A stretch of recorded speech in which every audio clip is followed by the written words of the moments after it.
Hi Global Health class, I just created a brief video to go through some of the changes that we went over today in class in terms of due dates and what's coming up.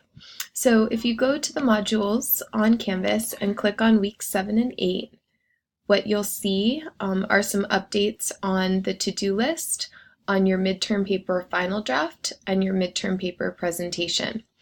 So on Monday, you still have your debate prep for debate number 2.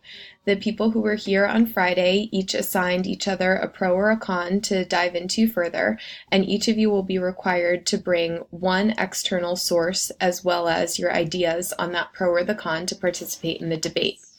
In addition, I've moved your midterm paper final draft from October 14th to October 18th.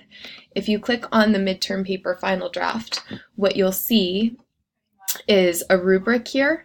The rubric criteria is going to go through the statement of the problem, the analysis, what's been done to address the problem, future directions, and article guidelines in terms of article types as assigned. This also includes your works cited page here.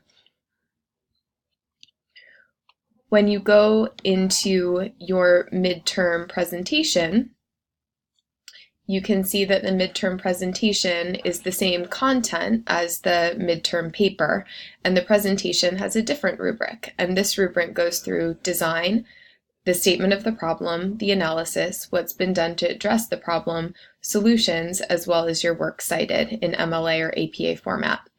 So these are your assignments that are due next Thursday, the midterm presentation and the midterm paper. In addition, make sure that you are prepared for your debate as an individual on Monday, and you're ready to work in class on Monday to come prepared to present at the debate on Wednesday. Also, make sure that you address all of these different areas on the rubric in order to gain full credit on both your midterm presentation and your midterm paper. Thank you. Have a great weekend.